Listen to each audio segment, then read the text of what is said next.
Retargeting is a must if you're looking to run LinkedIn ads profitably. Without it, your ad spend will be sky high and your returns will probably be kind of miserable. So today, I will be sharing with you the strategy of how to set up your LinkedIn ads, and I'll even go through step by step with you inside the back end of your LinkedIn ad manager, how to actually launch your first retargeting ad. So let's get into it. All right, LinkedIn retargeting.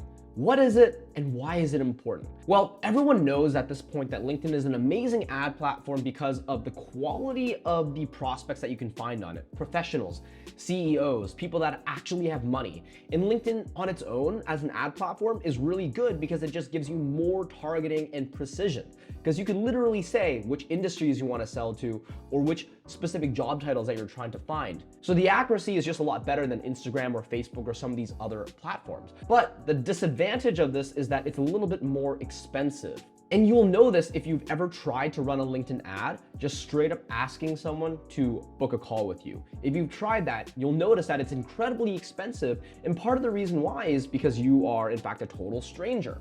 However, you're gonna be able to book a lot more calls at a lot lower cost per call if you're willing to spend the time to try to warm up your audience and build a little bit more of that trust. And that's really where retargeting comes into play. So look at my diagram right now. This is actually a very high level overview of what I would normally recommend someone to do in regards to building a successful LinkedIn overall ad campaign. So the first layer here that you see on the top is a cold audience. These are the people who do not know you. And an example of this might look something like this.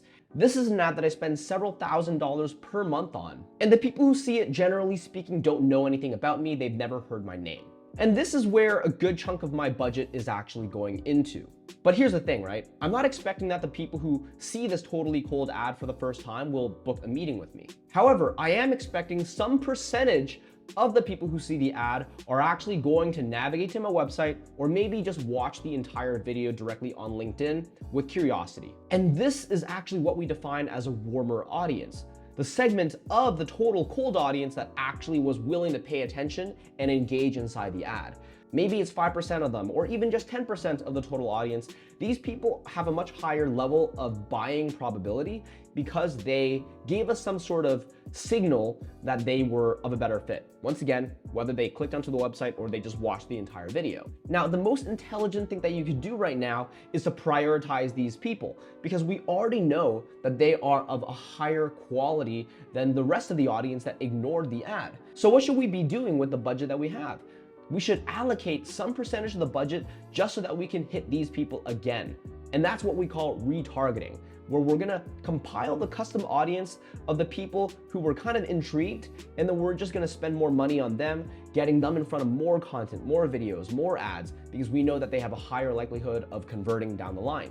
So because we now are emphasizing and prioritizing this warm audience, we're gonna be able to generate more calls at a lower overall cost per call because we're not just trying to blast money into this totally cold audience. This is retargeting in a nutshell. But how do you actually do this inside LinkedIn? So let's go into your LinkedIn ad manager so that we can set this up together. Go under plan and then audiences. And then what you're gonna wanna do is create an audience. So you can already see here that there are some options, retarget by.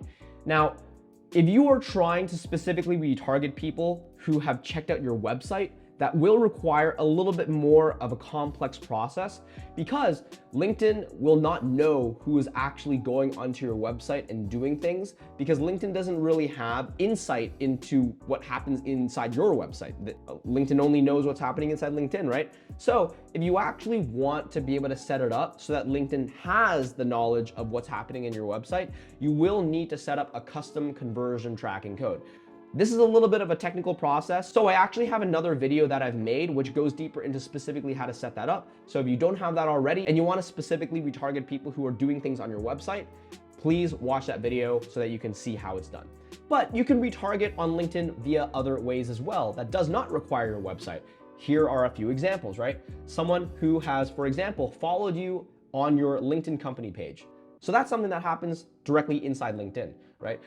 Or someone who converted on a lead gen form, which is hosted on LinkedIn, or maybe watched a specific video or looked at an image that you're also sharing inside LinkedIn in your ad. All these things are happening directly inside LinkedIn, so LinkedIn does know that they're happening. So you can utilize these individual triggers as your retargeting audience. So let me actually just use a video as an example, because a lot of my ads are actually retargeting based on videos. So you can see here that one of the options that you will have is to be able to retarget anyone who's watched over 25% of a video ad. And this is really good for me because so many of my ads are video ads, to be able to pretty much say, hey, anyone who watched more than 25% of this ad, I want you to then retarget them down the line and hit them with more ads. That's really, really potent, really powerful stuff. So you would essentially just do that 25% or more, but you can also choose 50, 75, 97%. And then you can also decide how long ago in the past do you want to be measuring this by, 90 days, 180 days, 30 days. And then you'll have to name your audience as well. I'm not going to actually do this because I've already done this multiple times. I already have all of my retargeting audiences set up, but just imagine that you're doing this for the first time. You would name it, and then you would also select which campaign that you want to attach it to. Now, if you don't already have a campaign that you want to attach this audience to, that's fine. You can just agree and create and then attach the campaign later, so it's not a big deal. But once I get rid of this window, you can actually see some of the retargeting audiences that I've already created in the past. In fact, right here in the check mark, you can see that I have that exact specific custom audience built out where it is in fact 25% views and up. And this is an active audience that I'm using right now to retarget. Now that you have the audience, how do you then attach it to a specific ad campaign so you can launch your retargeting ads? Well, let's go to your advertise section here, and I'm just gonna show you what it is that I've already done. So I have an entire campaign group, which is just for retargeting. And this is something that I'd recommend as well, because in the campaign group section, you're gonna be able to organize different similar campaigns together. So I have all of my cold audience ads inside one campaign group, and then I have all of my retargeting middle of the funnel ads inside another campaign group. So I'm just gonna check my middle of the funnel retargeting. And this campaign group, I actually have 2 different campaigns going right now. But let's actually dive into the retargeting campaign structure itself and actually see how you would build this out. So I'm just gonna click edit, and I'll show you exactly the parameters that I've set up, right? So name your campaign here, that's pretty obvious.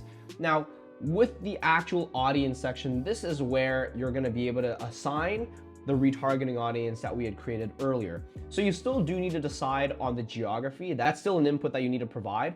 But you can actually see here that the audience are based on retargeting people who've either hit my website or have followed me on my company page or have actually seen over 25% of any previous videos that I've been making. So how do you set this up? You would actually go to audiences here and you would then click retargeting. And then from this, you would be able to select which version of the retargeting audience you had created prior. Remember, you could have done this with a video retargeting, but you could have also retargeted people who are on your company page or interacted with a LinkedIn picture, or even someone who visited your website. But you would just pick the right one, and then any of the audiences that you've previously made should show up here so that you can select them as your custom audience source. And you'll notice that if you have not made a custom audience in the past, then it'll pretty much say you've never made the custom audience, so we're not gonna be able to run this for you. And that's really where you can go ahead, create that audience, and then you can come back here and assign it. But that's why earlier in the video, I explained that you have to set up the audience first, because you can't actually do this unless the audience already exists. So then the rest of this setup is pretty simple, right? You would launch the campaign, and then you would obviously set up all of your different ads. And as you can see here, if you go into the ads for this campaign, I currently have 6 different creatives that are running, all for the purpose of retargeting and getting people to book a call. Generally speaking, with the retargeting, the budget's a lot lower than with the cold audience because it's a much smaller overall audience, right? So you don't need to be spending quite as much. And this is why it's a very efficient way to run your media buying, because with a much smaller budget, you're able to create a lot more impact because these are warmer leads. Generally speaking, I would assign around 70% of my budget to cold audience, but around 30% of my budget to the retargeting. But retargeting should be able to disproportionately create more booked calls for you than the cold audience relative to the spend that you're putting into it. But the last thing that you should know is you do have a minimum requirement for how big the custom audience is before you can use retargeting for it. and that number is 300. If your retargeting audience is still smaller than 300, you're not gonna be able to use it yet. So that means you need to run your cold audience ads for a little bit of time so that it can accumulate enough traffic so that the warm audience itself is bigger than 300, and then you could actually start to retarget it. This is actually how you set up retargeting inside LinkedIn. Hopefully this was helpful. So drop me a like and a subscribe if this content was helpful. It really inspires me to make even more content when I hear positive feedback from folks like you. Now, if you are stuck in your business and you are trying to figure out whether LinkedIn ads or maybe outreach or other types of strategies could be helpful when it comes to your growth, then why don't you book a meeting with me below in the description box? Because I work with my clients one-on-one, and I'd be more than happy to jump on a call with you to figure out what your best path forward is when it comes to acquiring more clients in 2024 and beyond. To date, I've worked with over 150 plus clients around the world, ranging in a ton of different industries, many of which with my help have been able to scale to the 7 and even 8-figure level. And I'd love to be able to have a conversation with you absolutely for free so that we can maybe give you some recommendations as well. But if you're not ready for that, that's totally cool too. I have other videos for free right up top, and that way you can self-learn at your own pace, and maybe that'll be helpful for your business as well. All right, so with that being said, cheers. I'll see you next time.